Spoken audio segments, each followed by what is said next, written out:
سلام دوستان، به کانال خودتون خیلی خوش اومدین. امیدوارم که حالتون خوب باشه. من اومدم در خدمت شما با یک آموزش شم تراپی دیگه. این مراسم شم تراپی برای طلسم ثروت هست و فوق‌العاده جواب میده. امیدوارم که شما هم انجام بدین و ازش نتیجه بگیرید. قبل از اینکه بریم برای آموزش، لطفاً کانال منو سابسکرایب کنید برای دیدن ویدیوهای بیشتر.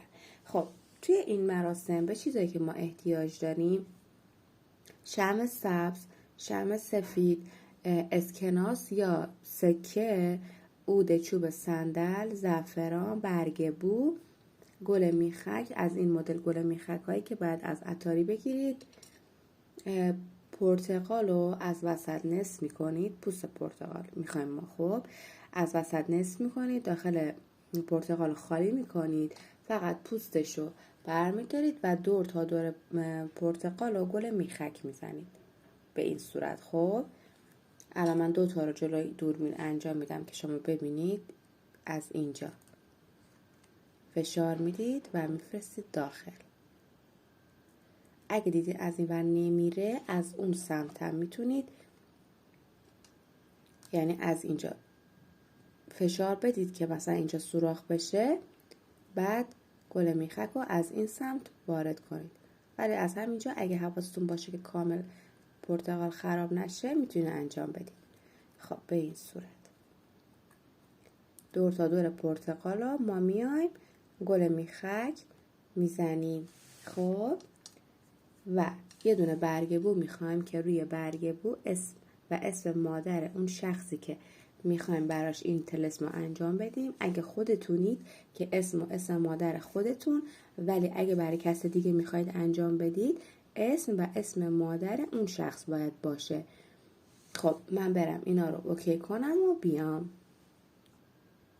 خب اسکناس و برگ بو رو میذاریم داخل پوست پرتقال و عودمونم باید اینجا قرار بدیم، ولی عودو آخر سر بعد از اینکه شمع رو اینجا گذاشتیم، بعد عودو داخل کاسه پرتقالمون میزنیم.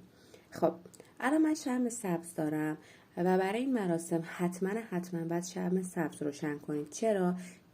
چون شمع سبز گره گشا هستش و ما برای این طلسم از شمع سبز استفاده میکنیم. خب شما میاین روی این شمع، توی دستاتون میگیرید، حالا طلسم ببخشید سوره، آیه، هر چیزی که درباره با ثروت هست و روی این شمع میخونید.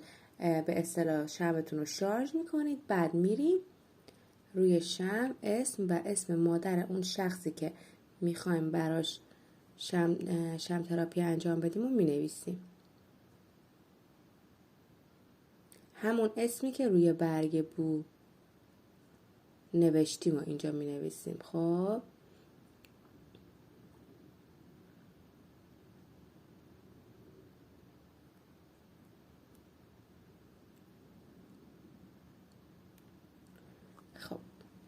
بعد که اسم رو نوشتید چیکار میکنیم؟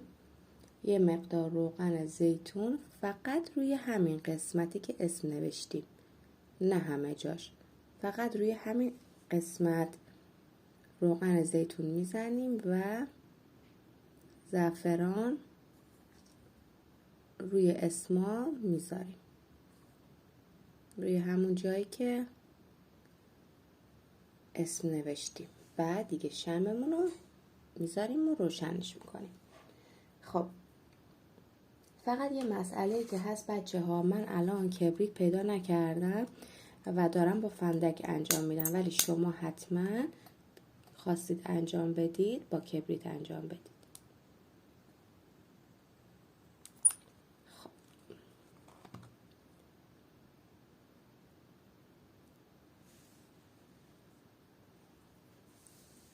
بعد از اینکه شمع سبز رو روشن کردم، شمع سفید رو کلا شما میتونید کنار همه شمع رو روشن کنید، برای اینکه حالا سطح انرژی مراسمتون رو بالا ببرید. یعنی نیازی نیست که روی شمع سفید بخواین حالا اسم بنویسید یا اینکه توی دستاتون بگیرید بخواین روش سوره چیزی بخونید. نه، اینو ما فقط میذاریم کنار شمع سبز برای اینکه سطح انرژی کارمون بالاتر بره. و زمانی که خواستیم روشنش کنیم شمع سفیدمون رو حتما نیت میکنیم. میگیم به نیت حالا پول میخواید، کار میخواید، رزق و روزی مثلا بیشتر میخواید، به هر نیتی که خواستید روشن میکنید. خب حالا من قبل از اینکه شمع رو روشن کنم جای عودم رو اوکی میکنم. عودو بعد یه شکلی بذارید که عطرش یعنی دودش به شمعاتون بخوره.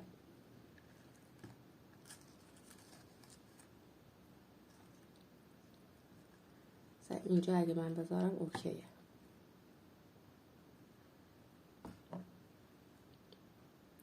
به این صورت خوبه چون اینجا دیگه دودش میخوره به شمع. خب بعد الان شمعمو روشن میکنم. حتما موقع که میخوام شمعمو روشن کنم نیت میکنم.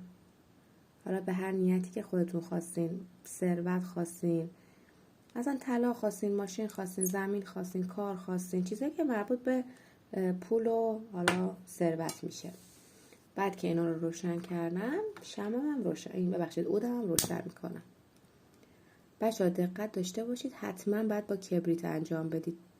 من چون کبریت پیدا نکردم دارم با فندک انجام میدم. خب